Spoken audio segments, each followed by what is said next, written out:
Welcome to this very special edition of the KJ Masterclass Live, the show which ensures that you profit from your time spent here with experts, either through the industry insights, information, or simply learning from them.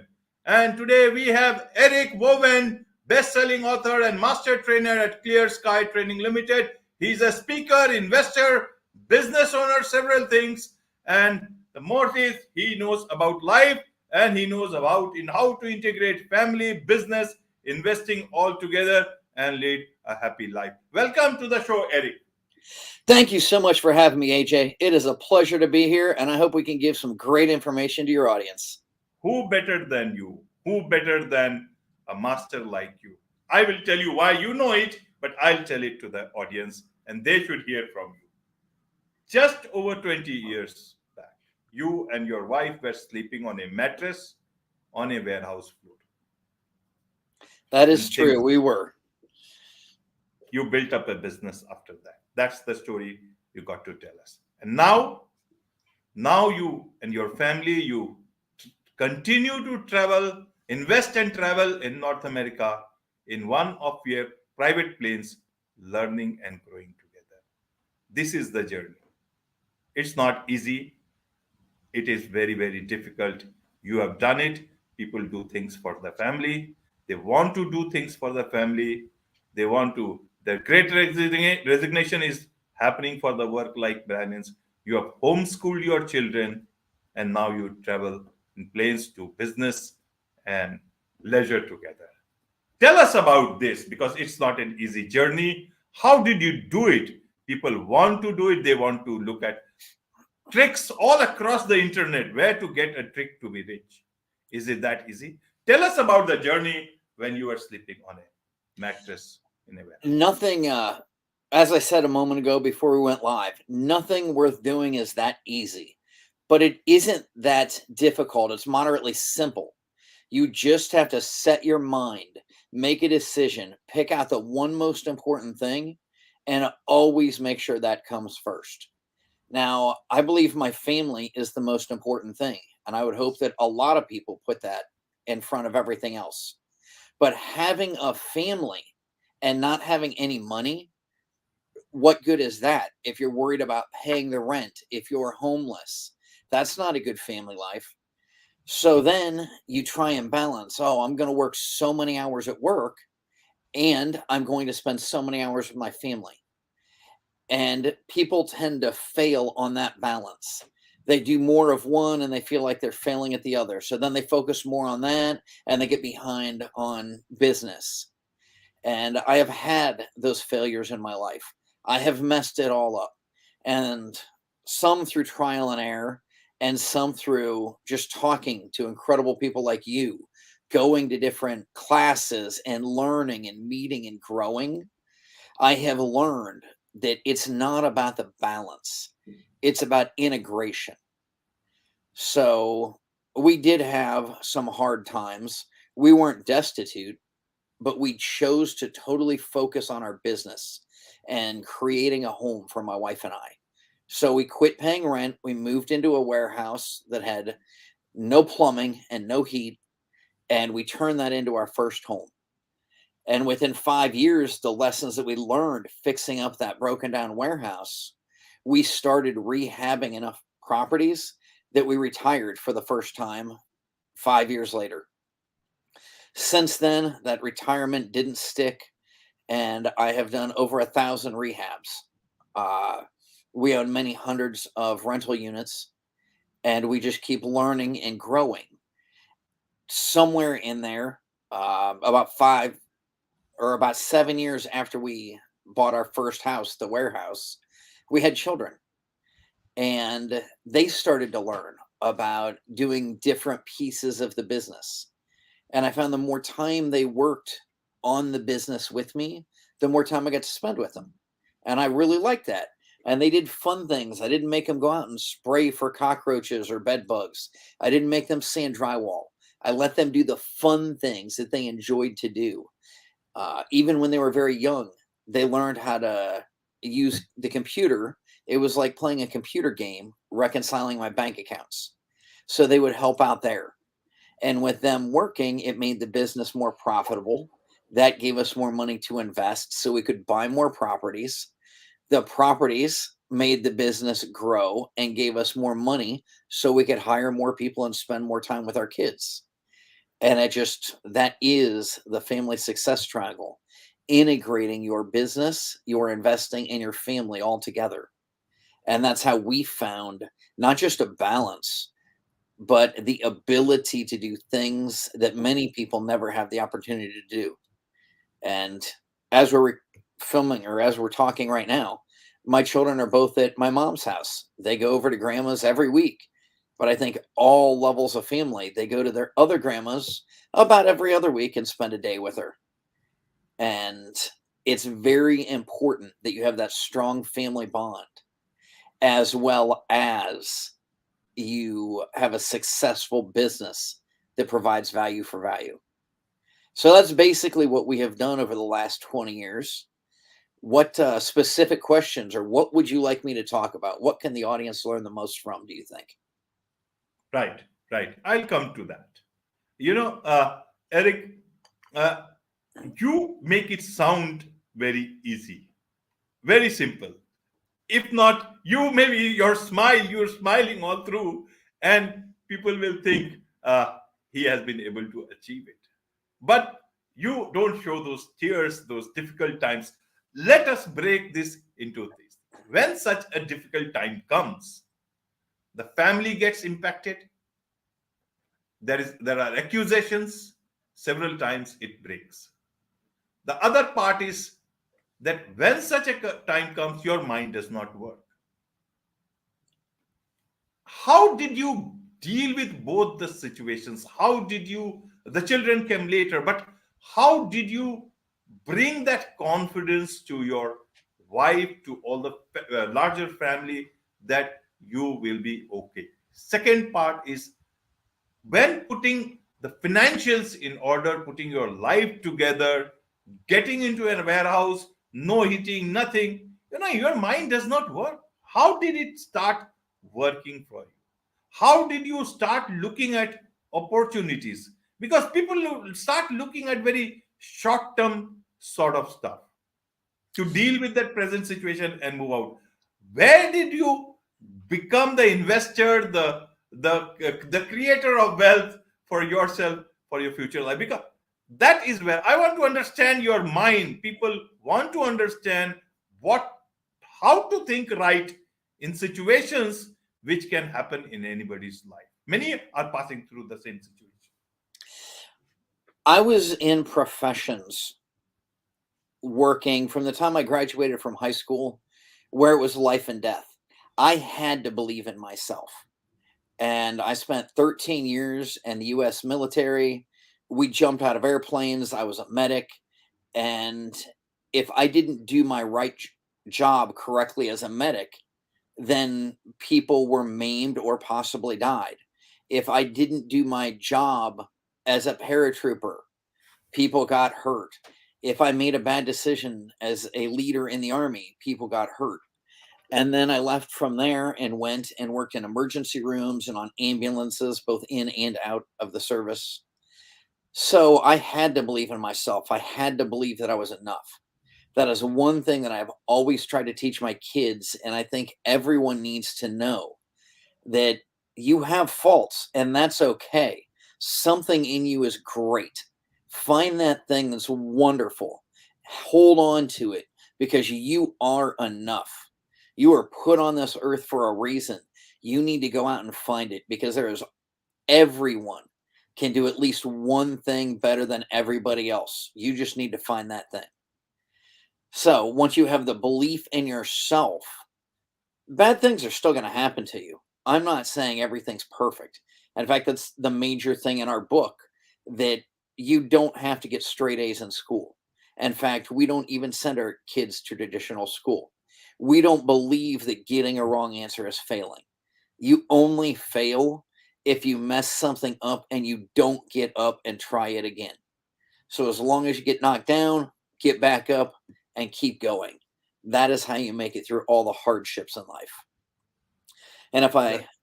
heard you correctly, I believe your second question was, How did I get to be like this? Well, I have always been driven. I've always pushed hard at things, and I frequently pushed hard in the wrong way.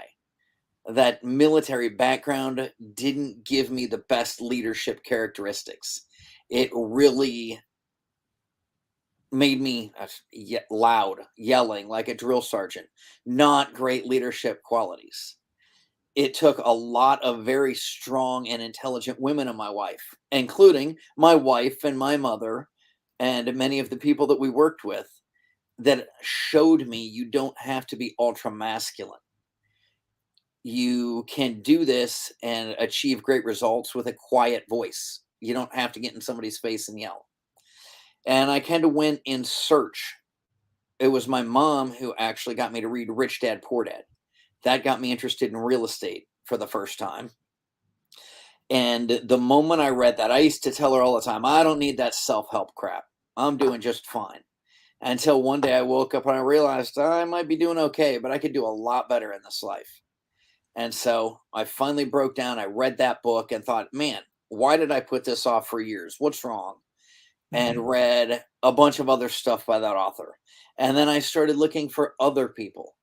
And I have read virtually every one of the great business books that you can think of. I have read piles of biographies. There is never a time that I'm not reading or listening to a book on tape or a podcast about famous people, successful people, how they did what they did. So I guess that's why my whole family started writing books, is I would like to get some of the information that I had gathered from all these sources, the stuff that changed my life forever for the better, and try and put it into one nice package. But where else can you get somebody's 20 years of experience in a couple 100-page book that you can sit down and read over the weekend? So that's really what I did. I went to a lot of seminars. T. Harv Eker has Secrets of the Millionaire Mind, and a bunch of other seminars. The Millionaire Mind Intensive is a seminar version of that book. And I worked with him for years, going through everything that he did and then working up and becoming an assistant trainer with him. But I have a lot of respect for him and his organization. They really taught me a lot about how to overcome challenges, how to live in the present, how to be who you are. So, my next mentor when it came to writing books is Mark Victor Hansen. And it was actually walked up, said hi, really nice family. Him and his wife, Crystal, are just fantastic people. Talked to him for a little bit, just like any student that happens to meet somebody at one of these big shows. Got a picture, and I thought that was it. And then that night or the next, my children went up and started talking to him. And he talked to the kids for another hour or so. And next thing you know, he's got a new publishing company. So we're publishing books. And he's about to publish our fourth book, which is actually my 15-year-old's third book. And the second one he's done with Mark. But just, he's wrote Chicken Soup for the Soul, has sold 750 million books. I find people like that. And if you are aligned with their goals, if you want the same thing, to make the world a better place, to plant trees, to be more religious, fill in the blank, whatever these great people want, if your goals are aligned with theirs, I have found that they do more to help you than anybody could ever imagine. So if you're sitting there thinking, well, I don't know anybody famous, I didn't know him either. I saw him on stage once many years ago. And then just last January, a year ago, we really met him for the first time. And when he found out that we all had books and we wanted to write whatever, he really helped us a lot. So I would say to anybody out there, another big part of my book, everybody asks, how do you do it? It's not how. Anybody can teach you how. There are 1,000 books on how to do real estate investing. There's 1,000 books on how to have better time management, or how to run a business, or how to do this or that or the other thing. It's not the how that makes you outrageously successful. It's the why. And my why is I want to spend more time with my family. I want to make the world a better place. I started with my family, I moved to my community, and now I'm speaking worldwide and have podcasts on multiple continents over the course of a week. So I love that I can help that many more people. Once you have that big why, and you tend to be drawn to the who, to the people that can get you, like yourself, AJ, in front of a large audience. And it's amazing the technology that we have today that brings the whole world together. I just did a radio show in London, and now I'm with you, and I'm doing Africa. Hopefully, I get to schedule that for next week. So, and I'm sitting here in the US. It is fantastic that we can meet with all the greatest and best minds from all across the world just to get further humanity, to make the world a little bit better. So, Right, Eric. Right. I'm just listening to you, watching you speak with passion, watching uh, with all the good in your heart, wanting to make the world a better place. But a lot of people, while they're struggling, it does not happen that way. But tell me one thing: your children, both of them, are financially very strong now. They don't. They are well settled for life in terms of finances. When they were growing up, while you were homeschooling them, I just today saw one of the videos with one of the children and perhaps your wife. They were talking about homeschooling and how there is some legislation that's about to come about that homeschooling also. The one of parents may need that license or something to be a teacher or something like that, and that might impact homeschooling going forward. Maybe it's a very I guess that's a very recent video. I did not look at that. What I want to understand is that this when you what did you tell your children? They have lots of assets in their name. They have earned it themselves. Is it about earning money, making profits, making difference to this world? Is it about chasing money? How did they? Because a lot of people just think about money, money, money, and it becomes very difficult to earn. Money is not an easy thing. But how did you tell them? How did so much of money come to you? Did it come because money attracted money, or did it come because your attitude attracted money? all right, first off, for everyone that wants to discount money, money is incredibly important. No matter what you are, your church can't run without money. Um, and when you realize that money is half of every transaction in the world, it is very rare that you and I trade something. I'll give you apples and you give me a pair of tennis shoes, right? There's always money in between because I don't have exactly what you want all the time. So don't discount money is important. And that being said, if all you do is chase money, you're never going to catch it. You have to have a bigger why than that. No, I didn't teach my children. My goal was never to make them, I could have never imagined that they would be writing books and buying houses before they could drive. And yet they both are. I have my 13-year-old is closing on another one next week, I think. So he'll have almost 40 units. The other one has over 40. And he just got his learner's permit, still can't drive a car legally without an Mhm. adult with him. So they have come a long way, but that's not what my intention was. My intention was to teach them what they needed in life. I didn't want them to go to school and be told, sit down, shut up, and don't cheat. I wanted to let them know that running a business, nothing good has ever happened to me by working hard. Of course, you have to work hard, but hard work alone doesn't get you to where you need to be. And my parents taught me you have to work hard, but you have to work smart more than you work hard. And I have found that I'm just not as good. I don't have a law degree. So I hire a lawyer if I have to go to court or if I have to write a document. And I'm good with numbers, but I have no desire to sit around and deal with IRS paperwork for months of my life. So I hire an accountant, and anybody can type in the stuff. I mean, my kids have been entering receipts since they were very little into the computer programs we use to track them. And so I hired them to do the data entry. And what they learned was not just to type, but why they need to understand math.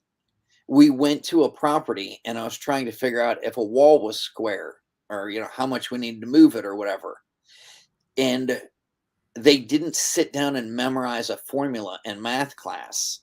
They learned trigonometry by using the Pythagorean theorem to square a wall. And now they will never say, but Dad, when will we ever use this in life? They know when they need to use it. They can learn, chemistry, science, all this other stuff at job sites. Just getting rid of the smell of dogs and cats can teach you something about organic chemistry and why some solvents work and others don't. So what we have done is we found a way to make their life and everything do an educational process. And as they grew through that, since we are spending time with our business and our investing is buying more property most of the time, we also have cryptos and gold and silver and oil wells and other things. But as we were doing that, they learned with us. And I didn't know anything about oil wells. It seemed like a good way to get write-offs. So I started to learn about oil wells last year. And my son said, "Ooh, what's the minimum investment? I have money in my company. Can I buy in?" And so we had to deal with their legal team. Hence, they're mature, grown up adults, they're professionals, they hire lawyers. And the lawyers said, "We've never had a child that was an accredited investor and not 18 yet." But they found a way and said, as long as he signs in the name of his company, then we can do that. And we don't care about his birth date. So they learned how to do that just because I happen to be. Right. Oh, homeschooling. You had brought up Yes. homeschooling. Yes. I know in many countries, for instance, in Russia, we have friends there. It is incredibly difficult to homeschool. And I actually know a young lady who, wow, might be 20 by now, who was homeschooled the whole time, but it was very difficult. In the US, it's much easier, although in some states, especially California and a couple others, they're making it more and more difficult. And the thing is, right where I started, what is the most important thing in your life? If the most important thing in your life is your children, then ask yourself, who knows my children better than I do? Right? And if you want to go through all the excuses why not to, my children are in martial arts. They were in theater. When mom saw them getting shy, she goes, "That's it. You're going to go and get in theater and learn to talk to people." And now they speak on stages in front of more than 1,000 people. They've been on podcasts in 190 countries. So I guess they're not antisocial. They'll walk right into a cocktail party or a conference and start talking to the people there, the adults, the speakers. They always end up surrounded by the speakers by the end of the day because the speakers are so impressed that there's a couple of teenagers that want to learn and grow. So we have just everywhere we go, we're constantly speaking and students everywhere we speak. And we are going to other things just to be students. And we always take them with us. So they've been learning this. I believe they started going to the conferences when they were around 7 years old. Right. Right, Eric. How do you choose your investment ideas? Because you have real estate, oil wells, uh, book publishing, you are writing books. What would you advise to young people and people who have money to spend, not that much as you have, but maybe some spare money so that they can, their money earns them better returns. So what would you advise them when they look at different ideas? Because people come to them with a lot of shiny objects. They do How come do with a you? lot of signing objects. So here's my first advice. No matter how much money you have, it's not enough. You're going to run out. So the first thing we need to do is find a way. Don't go to school and rack up a lot of college debt. If you need a degree to do what you're going to do, if you want to be a doctor, a lawyer, or whatever, then you need a degree. But don't just go because you think it's the right thing or your parents told you and get a general studies degree that does nothing. It's just too expensive nowadays. Start a business. Don't get a job unless it's to learn something. I have always told my children, and honestly, I bet Devin goes to work at some fast food joint, maybe McDonald's or something, because they have the best systems in the world. And I Right. actually have a friend of mine who is a millionaire, owns many properties, and makes over 100 grand a year if he chooses to go into work. But he got a job and worked for McDonald's for 2 months to learn their systems. So if you have to take a job, don't do it for the money, especially the younger ones. If you're in your 20s, then get out there and take a job to learn something. Use that and always be learning. Always listen to podcasts. You can get the equivalent of a degree on YouTube for free, right? Listening to stuff like this. So use what you learn to start your own business. When that business makes money, then spend less money than you bring in. Sure, if you have a new startup, it's going to hurt for a couple of months a year, depending on what it is you're doing.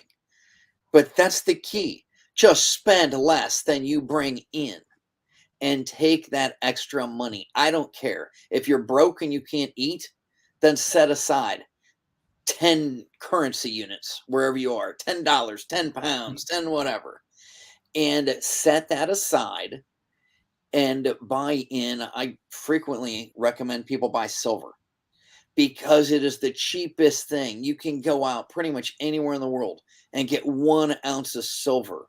And I think it's incredibly underpriced now. But even if it weren't, at least you bought your first investment. And you can do that on a minimum wage job. So only take a job to learn. Start a business as quick as you can. It might be a home business. You might be selling on eBay. You might be mowing the neighbor's yard. In fact, that's the first business. My kids write books and they write about mowing the neighbor's yards. And then the little one, his is about starting a handyman business where he does teeny little repairs, repairing a stair for the neighbor lady. And she tells her friends, and they end up putting up a railing, just little easy jobs they can do. And they have adults, mentors to teach them how to use the right tools and how to be more efficient. But that's what the kids' books are about, is how they accidentally started their own business, just doing something that they could do. And you could, I guess when we were kids, people got paper routes. Not a lot of that anymore.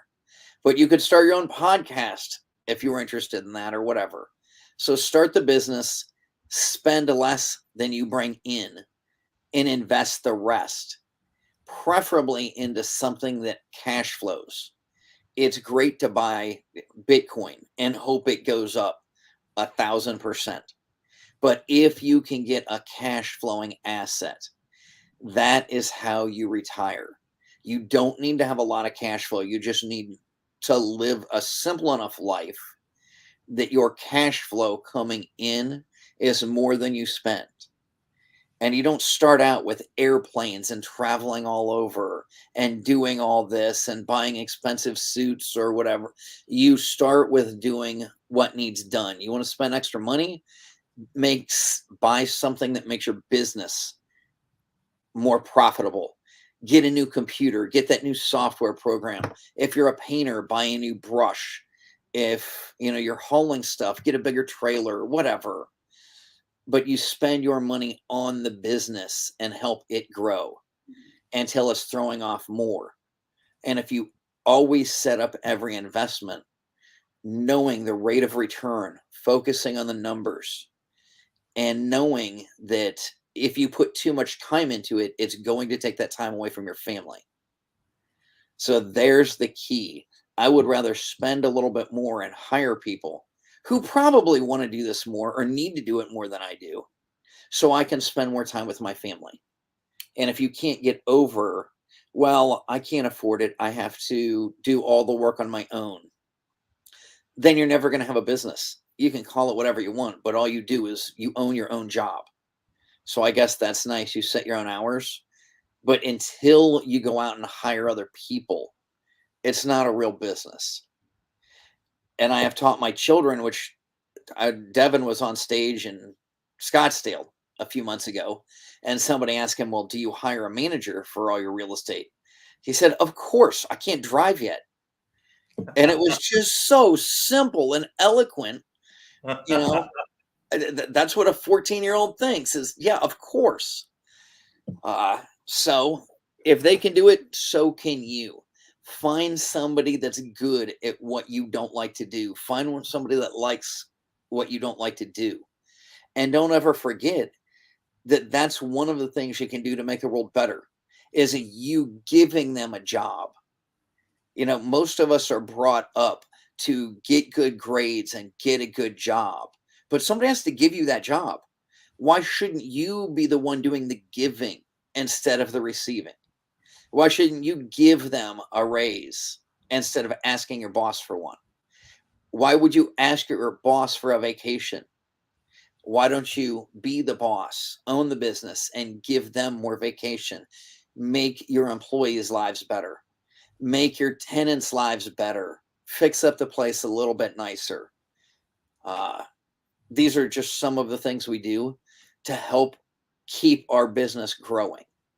And yeah, there's going to be hard times. There's going to be downturns. We owned real estate and lived through 2007.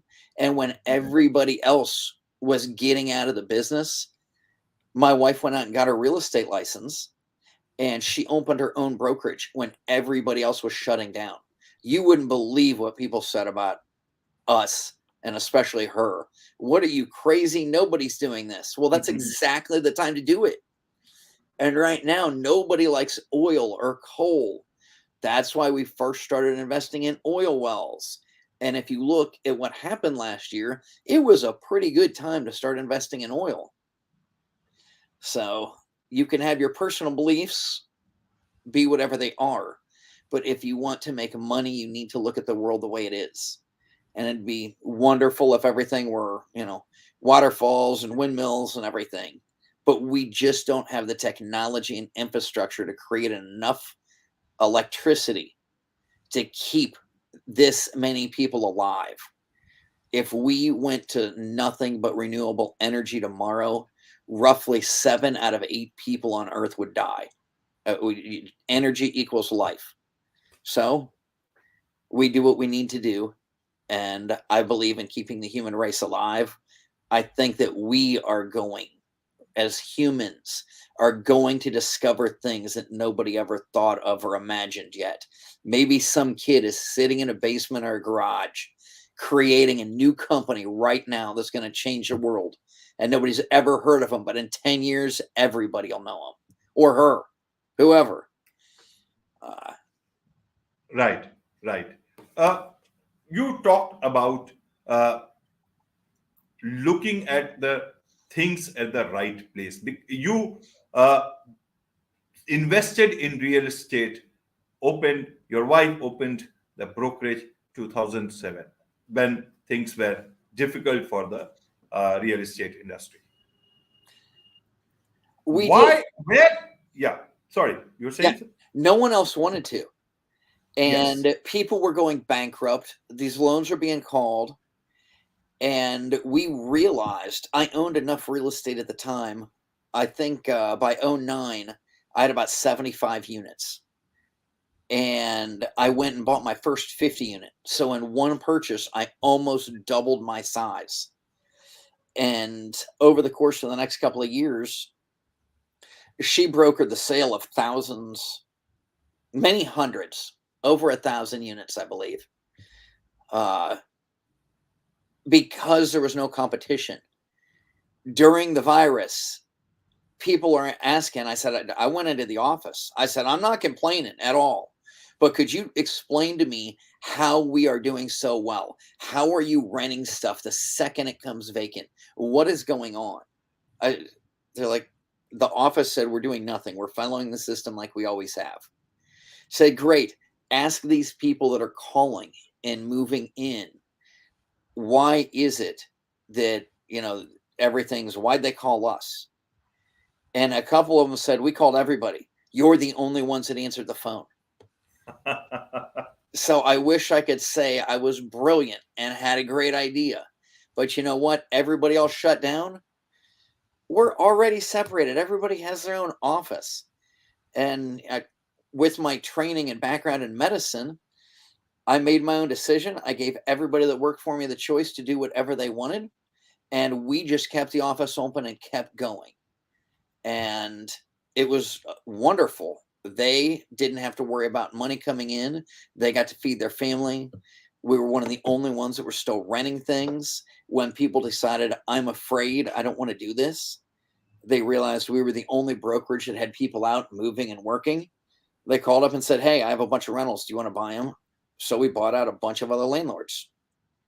But we look at things, and I do my best. Everybody's biased. Everybody has their own spin. But I do my best to see things the way they are, not the way I wish they were or think they should be, but the way they really are. And if you can open up your eyes, get past whatever biases are holding you back, which were probably taught to you by the people that love you the most, the ones that want to keep you safe and comfortable. If you can look and say, you know what, this isn't nearly as risky as my parents told me, or my grandparents, or my friends. If you can look past that and see what's really going on, then you can go out and make clear, easy decisions that everybody else says is wildly risky. I didn't see getting into real estate risky. I didn't see growing right after a major crash as risky. I thought it was the best time in the world. This is the cheapest real estate's been in a long time. Last year, I saw oil as very, very cheap.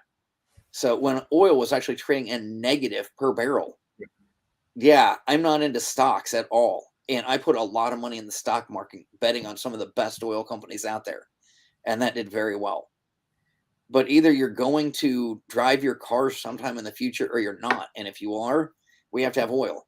Either you're going to heat your house or you're not. And most houses are heated with some type of natural gas or oil. So yeah, I just look at things from an investment standpoint, and then I make decisions based on the way they really are. I teach my children to do the same thing. And next thing you know, if your kids grow up with this, it's not outrageous. It's completely normal when he walks up at 5 years old and says, Dad, I think it's time for me to start investing.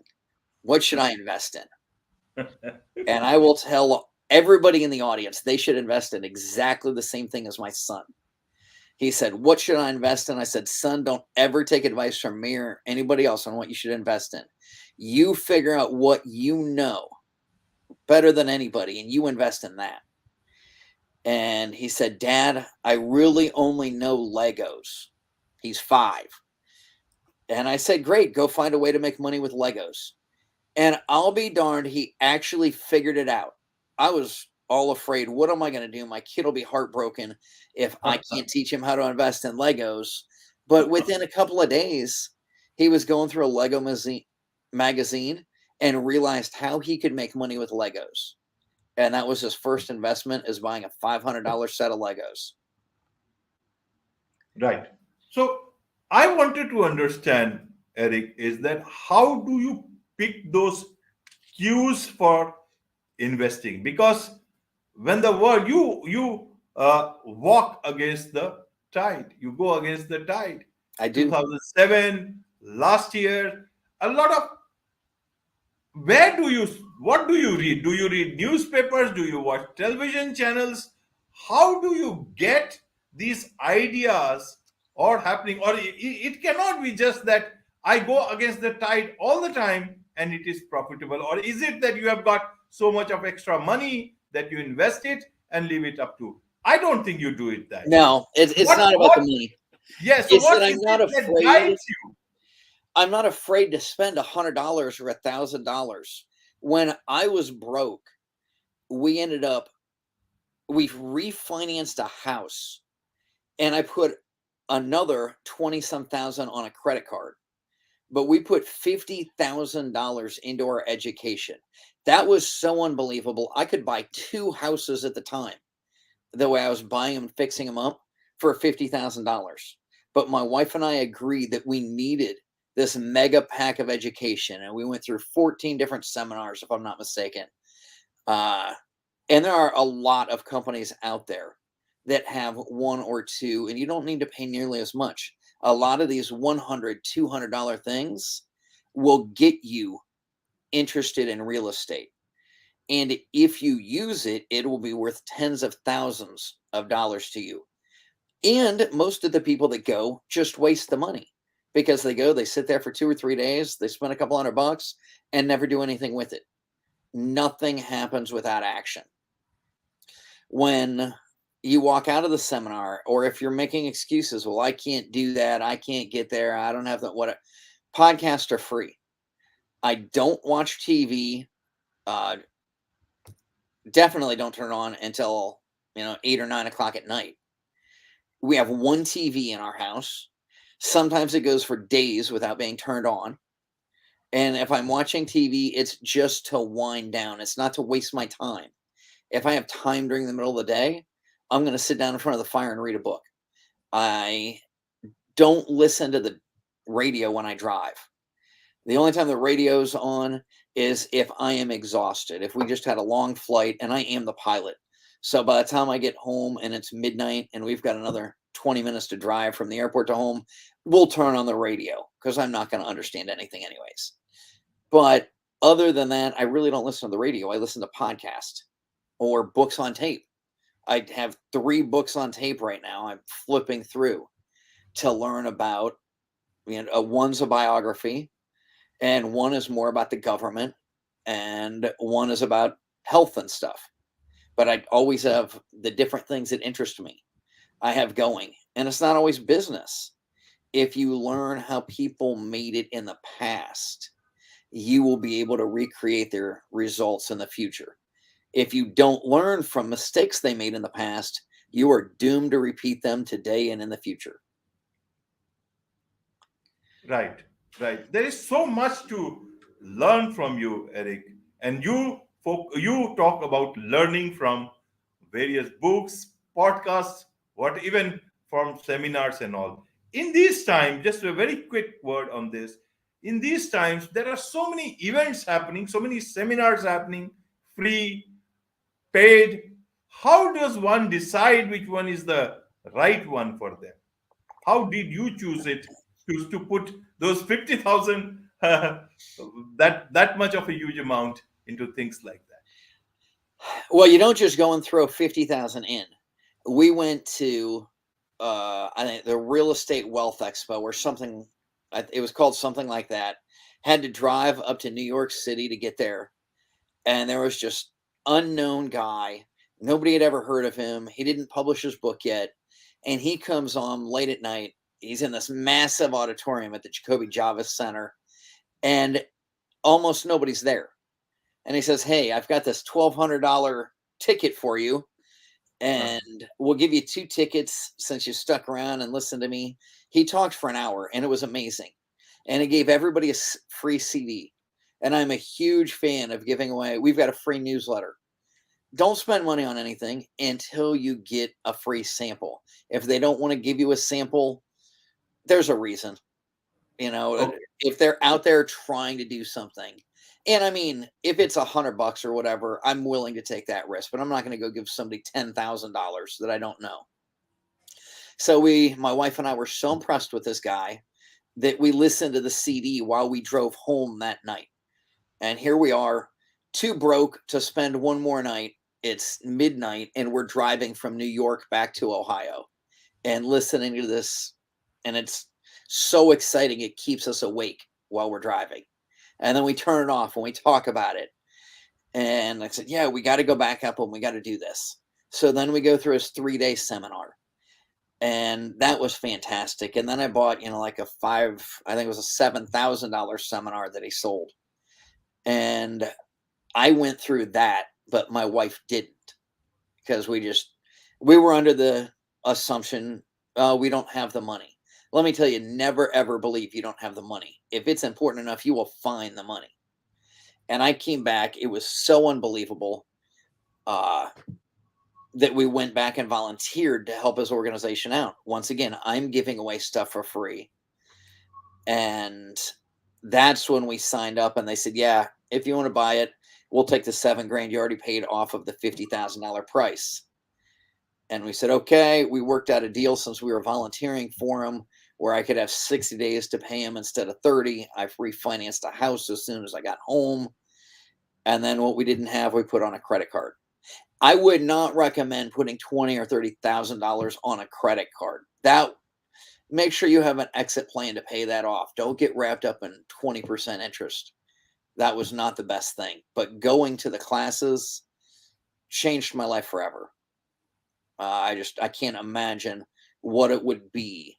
But I met some of the best people in the world teaching these classes. And it was what really shocked me the most is a lot of these greats today learned from the same mentor. And Buckminster Fuller worked with or mentored many of them, who he himself worked with Einstein. And I thought, wow, I'm just 2 steps removed from Einstein. That was so incredible. And all of you listening to this, you can go out there and learn. A lot of the people that taught me are still teaching today. So never quit learning, never quit growing. I tell my kids that all the time. I tell them, and make sure you know what direction you're going. Every single night before they go to bed, I tell them I love them and to dream about making the world a better place. So put your why out there. Focus on anything. You can get any one thing you want. You won't necessarily get it the way you want to get it. You won't be able to follow the path you're trying to follow. If the path you're on today got you to where you wanted to go, you'd already be there. So once you set that intention out to the world and you're very clear on what it is that you want to do, start asking people that have done that. It is amazing. The road, you'll be all over the place bouncing around. But eventually, if you stay focused, you will get to where you set out to go. Don't discount things because you aren't taking the road you want to take to get there. Wonderful, wonderful. How do people learn more from you? You are a reservoir of experiences, reservoir of uh, knowing life from very close, reservoir of business ideas, reservoir of understanding business and how to de-risk yourself. How can people connect with you, get your newsletter, also get the family success triangle? Well, as you said, the Family Success Triangle is Just, available on Amazon. let me show it well in a better way. Yes, this is There the we one. go. Yes, Go show over it well. Yes, here. So yes. there's the book. It is This available is on going to be Amazon. this is going to be the thumbnail for this particular video. Yes, the Family Success Triangle is available on Amazon, and you can get it at bookstores all over the world. My website is Clear Sky Trainer, and we have links to all the books. It also has a free newsletter right at the top. No matter where you are, every Wednesday morning, I send out a new newsletter, which I was just editing right before I got on this call. And so that will be ready to go out tomorrow morning. And that's it. It's 1 or 2 pages. And sometimes I write the whole thing. Sometimes my wife writes most of it. The kids will throw stuff in every now and then if they think they have something to add. We are on Instagram, YouTube, Rumble as at Real Power Family. And my name, Eric Wohlwend, is my Twitter, which I just started, have virtually no followers there, but we're building it. Yeah, I saw that. You do have, and you will get many. But then your life is not defined by followers on Twitter or anywhere else. It's No, about your no. followers are about what you say, what you are, what you do. So yeah, I really hope that somebody heard something and they really liked it enough to take action, because it doesn't matter what information you have or how many podcasts you listen to. If you don't change something in your life, and if you don't change it today or tomorrow, you're gonna forget by the weekend. Don't put it off and say, I'm too busy. I don't care how tired you are, how long you worked, just 5 minutes when you get home from work today of doing one thing different. Make one more phone call, send out one more email, whatever it is, one little teeny change can change your life forever. So do that, make it a habit, do it every day, and it is Indeed. astounding what You, you can Eric, accomplish. absolutely. Absolutely. My last question to you, Eric, is to understand you have achieved so much. You have seen the lows, you have seen the highs, and you see the world in your private planes. I don't know how many planes you have. At least when you ride planes, I think there are more than one. I have two. Yes. You have to. So that's a great. You get to see the world in a very different from a different height. What is it that you want to see now? What is it that you seek for yourself, for your family? I really am enjoying the books. We bought a handful of property. I, on average, buy about 1 unit a week, and it just doesn't excite me anymore. Um, the books don't. I mean, we make roughly $1 a book when you sell them on Amazon. At our current rate, it will take us hundreds of years just to recoup the money I've spent on having them published and illustrated and promoting them. And then you add in flying somewhere. I could never sell enough books to cover the gas to get me there. I really do enjoy, and my kids are loving doing the in-person speaking engagements, doing podcasts all over. Uh, And when people send us comments, you know what would make me happier than anything? If you read my book and leave a comment on Amazon, give me a rating. We have a lot of great ratings, but when I see that and know people are actually using this and it's changing their life, that's what keeps me going. That's what drives me and makes me want to take a shower, put on a suit, and do something else today rather than just go play on the farm or jump in the pond or whatever we could do to have fun. So Right. let us know what you like and subscribe to the email and send a comment if there's something in there that you like or dislike or disagree with, something you want me to talk about. It's completely unstructured. It's whatever my random thoughts are for the day, which frequently revolve around what we talk about at our. I also have a free group for people to show up to if you're local. That we get about 20 people every Wednesday night. We hang out and I just teach them whatever, answer all their questions about business and investing. So whatever good topics come out of that frequently turn into next week's newsletter. Uh, so yes, if I could just get more comments and let me know what you like, I will give you more of that, because that is what we're enjoying doing and doing the most of this year. Wonderful. Wonderful. On this note, it's a wrap on this very special edition of the KJ Masterclass Live. Thank you so much indeed for joining us. Thank you, AJ. Have a great day. You too.